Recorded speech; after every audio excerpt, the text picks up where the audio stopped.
చాలా చక్కనైనటువంటి ప్రోగ్రాం అండి. కర్మపక్షాలు కర్మ చేయనోడు దుష్కర్మ చేయనోడు ప్రపంచంలో లేడు.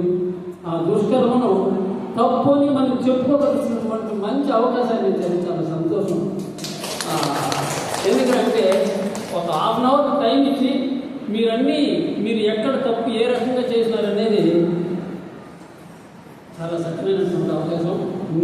నాకు ఏం జరిగిందంటే ఈరోజు నాకు ఇట్లాంటి అవకాశం ఎప్పుడు రాలేదండి.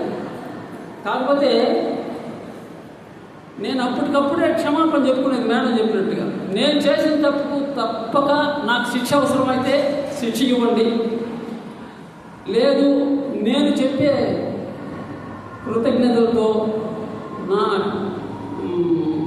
మన్నింపును కోరుకుంటే ఆ మన్నింపు సరైనదైతే మీరు నన్ను మన్నించండి. నేను ఇక్కడున్న వాళ్ళకంటే అంత కొంచెం ఏజ్ మీకు చెప్పాలంటే సంబంధ బాంధవ్యాలు ఎక్కువ ఎవరికి మనుషులతోనూ. నేను టీచర్ కాబట్టి పిల్లలతో మరీ ఎక్కువ. వాళ్ళ మంచి కోసం కొట్టింటానంటే సాధారణంగా కొట్టినప్పుడు కొట్టితేనే చదువు అన్నారు. ఇప్పుడు ఆ పిల్లలు కూడా నేను చెప్పింది ఏదైనా తప్పు ఈ అనవసరమైన పనిష్మెంట్ ఇచ్చింటే తప్పక నన్ను క్షమించండి నేను వాళ్ళని కూడా కోరుకున్నాను. అదేవిధంగా మా గురువుల పట్ల, నా అధికారుల పట్ల, నాతో పనిచేసిన వాళ్ళ పట్ల, ఇవన్నీ కూడా నేను ఏ రకమైనటువంటి తప్పు చేసినా వాళ్ళు ప్రేమతో నా మీద దయతో మన్నించి ఆ తప్పును తీర్చేయాలనుకున్నాను. కాకపోతే సాధారణ నా కళ్ళు నీళ్లు రావు. ఈరోజు కళ్ళు నీళ్ళు వచ్చేది. అట్లాగా తల్లిదండ్రులకు, అన్నదమ్ములకు, అప్పచెల్లెళ్ళకి, మా సంబంధ బాంధవ్యాలు ఉండే వాళ్ళకు వాళ్ళ మనసు కష్టపెట్టింటే అది నిజమైన క్షమాపణ. నేను అప్పుడు చెప్తున్నానో లేదు. ఈరోజు నాకు అవకాశం వచ్చింది, గురువులు కల్పించినారు, వాళ్ళకందరికీ కూడా క్షమాపణలు.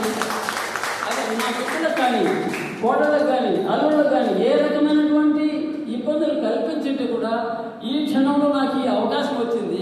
ఈ క్షణంలో మిమ్మల్ని పాద నమస్కారాలు చేసి నన్ను క్షమించమంటున్నాను అని చెప్పేసి ఖచ్చితంగా కోరుకున్నాను మేడం. ఇది very good opportunity, very nice programme. నేను అసలు ఇక్కడ సరిగ్గా అటెండ్ కాలేకపోతే చిన్న చిన్న పనుల వల్ల నా మనసంతా ఇక్కడ ఉంది. చాలా మంచి ప్రోగ్రామ్, నేను అటెండ్ అయినా చాలా సంతోషంగా ఉంది, చాలా ఆనందం. మీకు అందరికీ కృతజ్ఞతలు. ఇలాంటివే చెప్పండి.